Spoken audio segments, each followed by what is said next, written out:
I have got a really nice game for you here today. So, this is a post-recorded replay of a game that I played last night, at like 11 o'clock at night. This is an arms race battle on Warrior's Path. And for one thing, taking a look at the matchmaking, there's an 899 div, so there's a CV and two Musashis, so three guesses as to how long our CV is going to last. If you, okay, I can't even talk.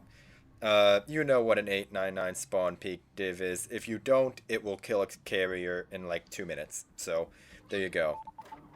Otherwise, looking at the matchmaking threats to my ship, there's obviously the carrier, Des Moines with the radar, Venezia with the sap, Grozovoy, Friesland for destroyers, and a Balau, however it's said, over on the enemy team. We are looking at a Hornet who's going to get first blooded, and I'm not even kidding. When I said 899 spawn peak div that will kill a carrier in 2 minutes, I'm not kidding.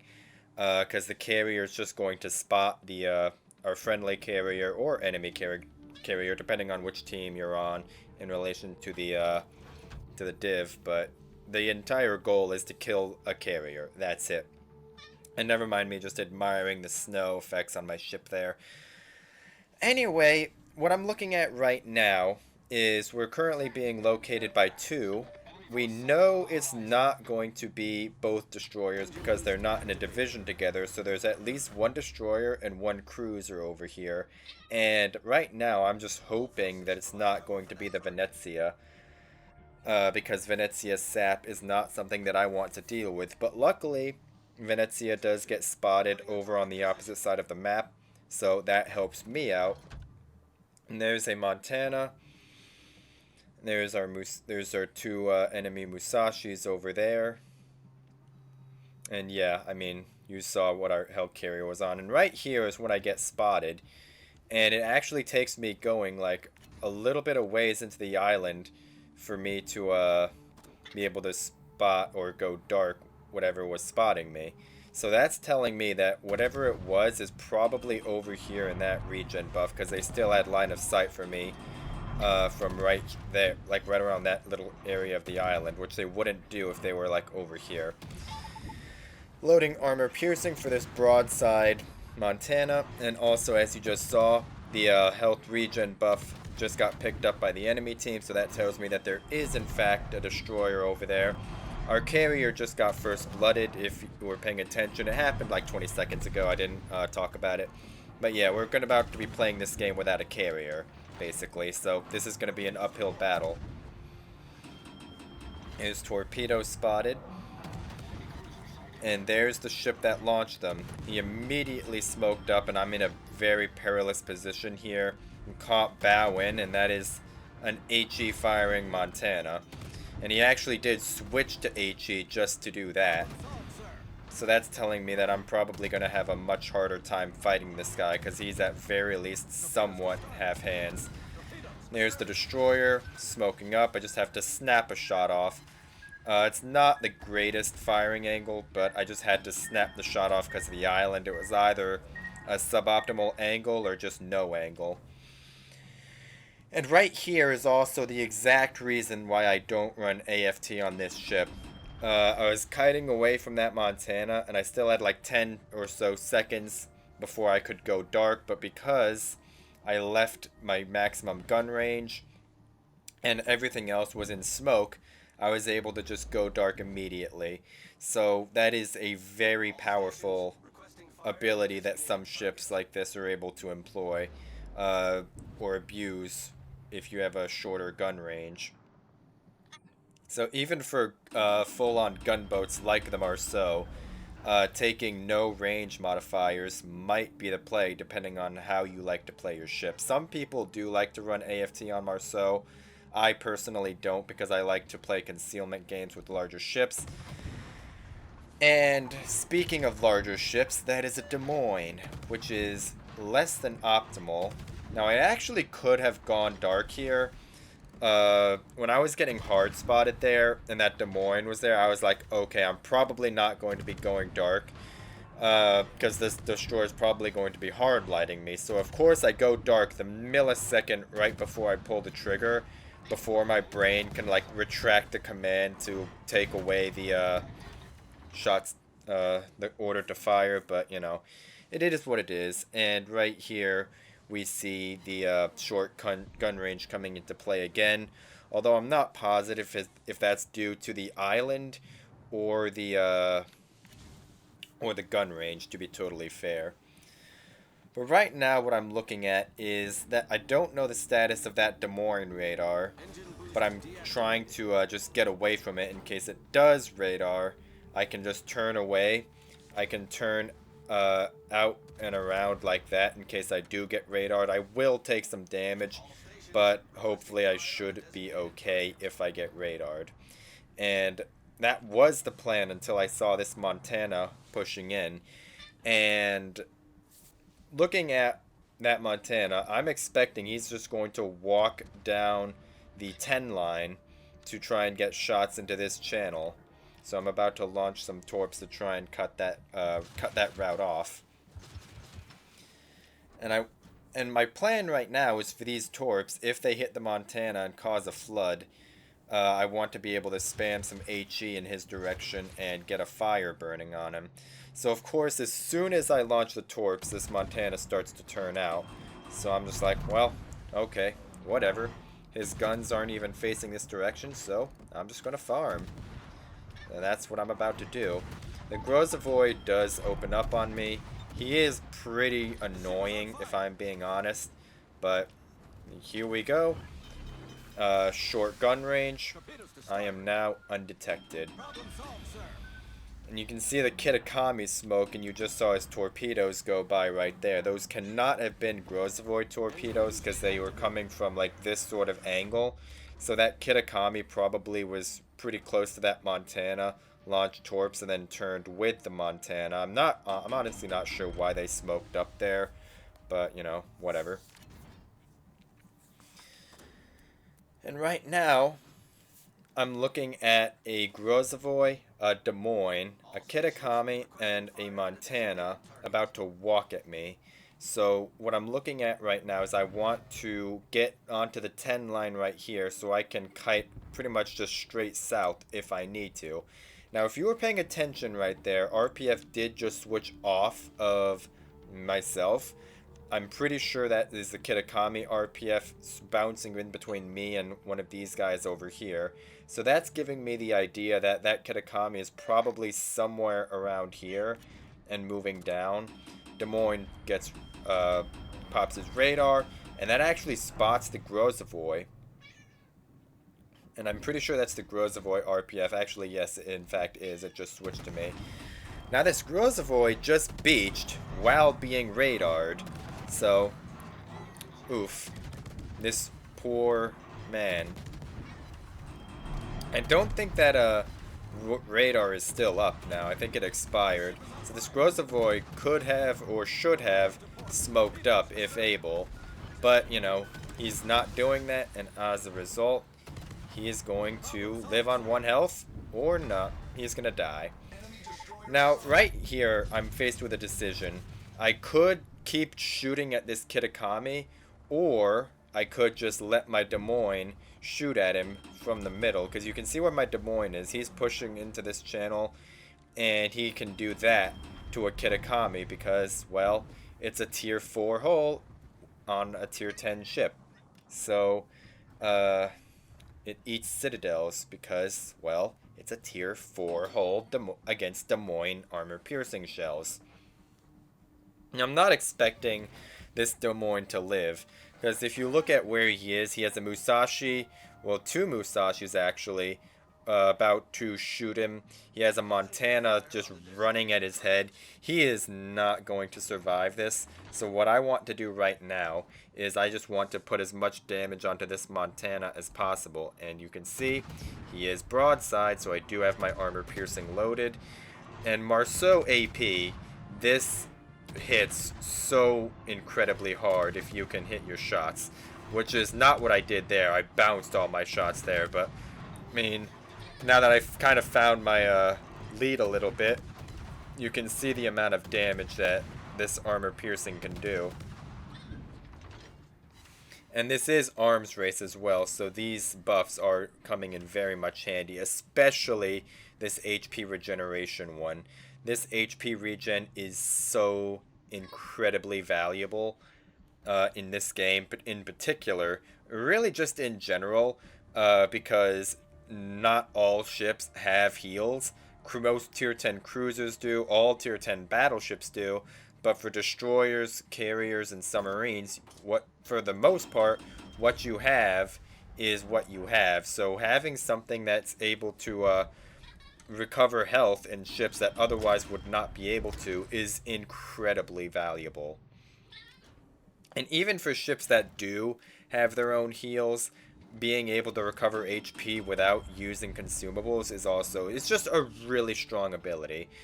Now I am in a dangerous position right here because if you notice, this HP buff where the Des Moines was last spotted has not been picked up.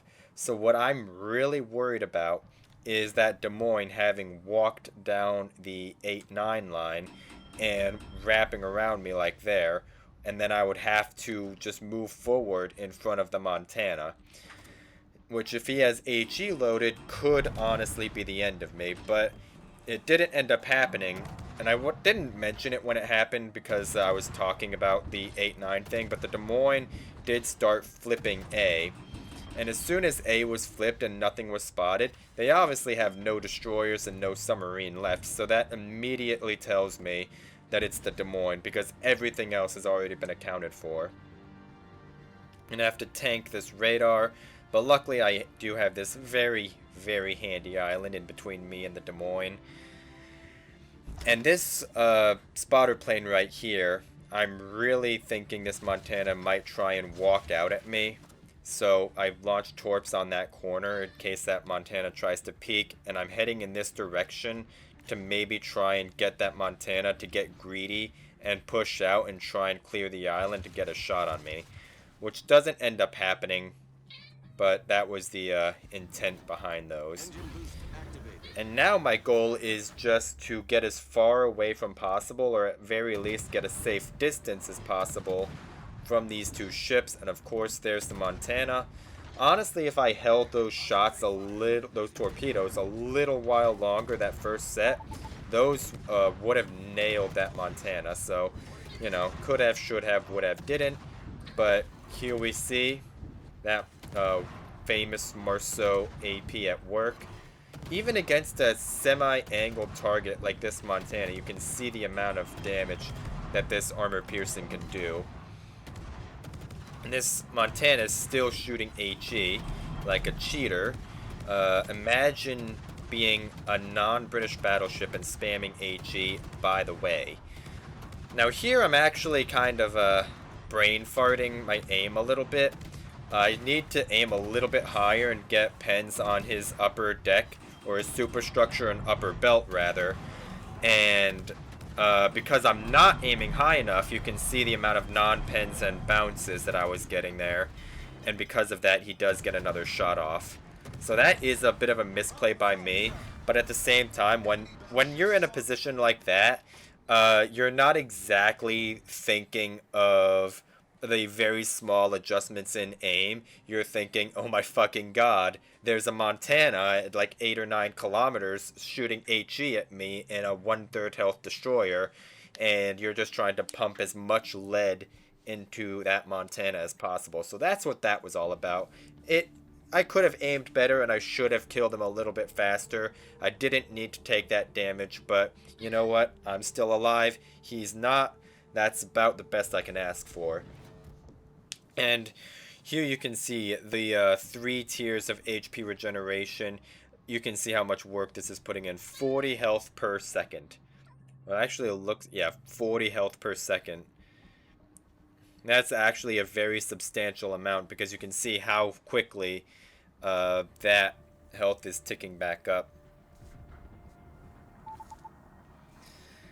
Now there's nothing else in the caps right now, and even though we have these three. We're already maxed on HP regen and max HP buffs. I still want to pick these up because watch what happens with these scores. We gain 20 and they lose 20. That is another thing with arms race. You want not only to pick up buffs because just for the sake of picking up buffs. I mean, yeah, enough said. When you do pick up buffs, it does gain the enemy or gain yourself points, and it will take away enemies points, which is why you want to pick up buffs even if you're already maxed. Even if for nothing else, just to simply deny the enemy from getting it. And I do want to try and get my farm on this Musashi. That carrier does recall his planes. You see where those planes are coming from right there. I'm honestly not sure what this Colossus is doing. He's about to be spotted in a second here, but he just kind of never goes for like this area and never goes for that buff, even though they very could benefit from it. He just doesn't pick it up. He just ends up going around this way, which I'm honestly not sure why he chose to do that. He could have just picked up the buff and then just looped back around like that, or even just gone like that. But I get why he didn't go down south like that, because he was probably worried about me just going through the middle channel and dumpstering him, which, I mean, yeah. I can see him being worried about that, but how much difference it would have made if he did pick up that buff, that's anyone's guess. I honestly don't think it would have changed the outcome, but it probably at very least would have gotten me some more damage. But, you know, oh well. And right here is a little bit of a downside of not running AFT on your Marceau. There's a 20k health Musashi over there that I have to get closer to if I want to get my farm on.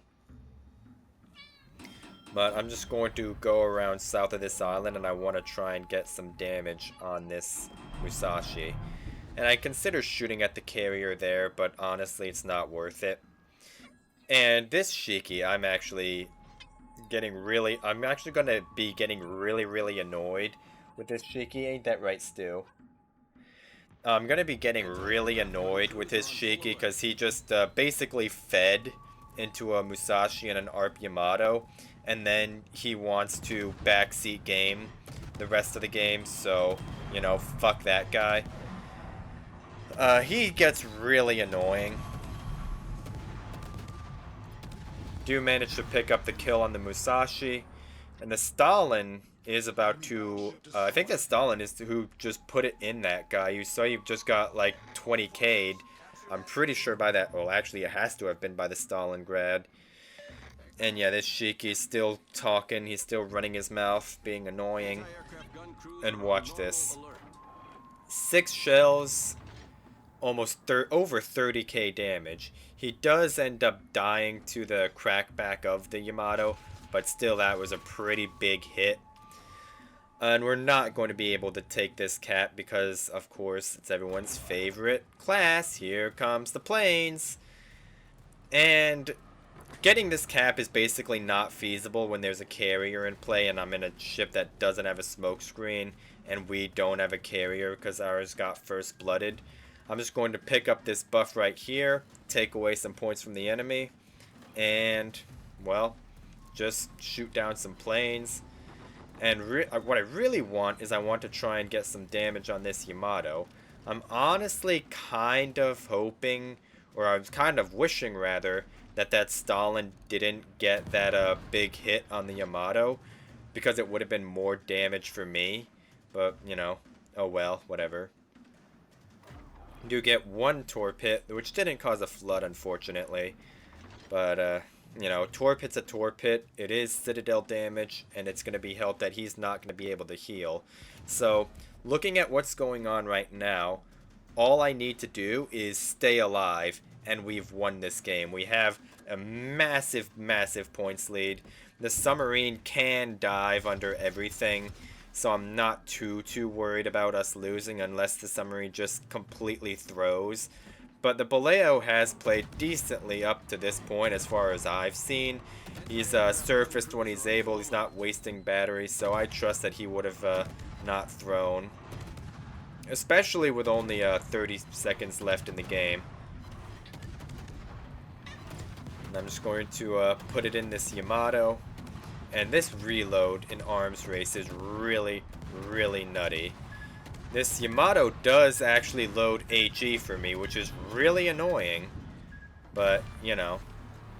He's dead, I'm not, so oh well. Sucks to be him.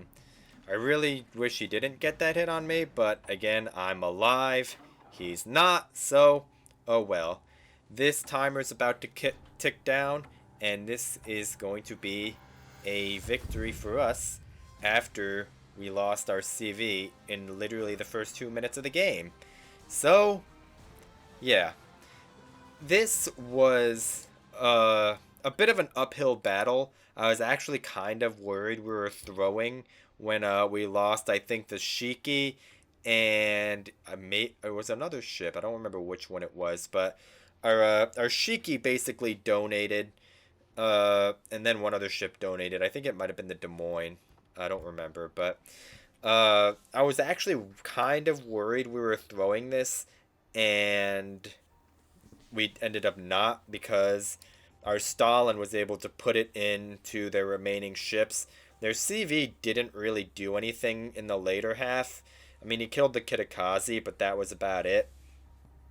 At least as far as I saw. But, I mean, to be fair, look at their scores. 1900, 1800, 1600, double 1500, 1300. This enemy team played really well. But, you know, sucks that they weren't rewarded for it, but it does mean that I get to be rewarded for what I did. And my reward was 2800 base XP. I mean, 115,000 damage to that Montana, and 87,000 of it was with armor piercing. So, yeah, this AP really hurts. And I also ate 50,000 damage in a ship that has 25,000 base health and no heals. That's why we love arms race. And you also saw I got a Citadel on the Des Moines. I mean, look at that, 10,000, 15,000, that was all HE damage. The Grozvoy obviously just ate all HE damage, but 87,000 AP damage on a single Montana. And mind you, that is a battleship. So these shells hurt if you show it broadside. Despite the floaty arcs, these shells really hurt. And I think that's like one of the biggest lessons that you can take away from this, is if you're playing this ship in particular, the Marceau, do not underestimate its armor piercing. And that also goes the opposite way.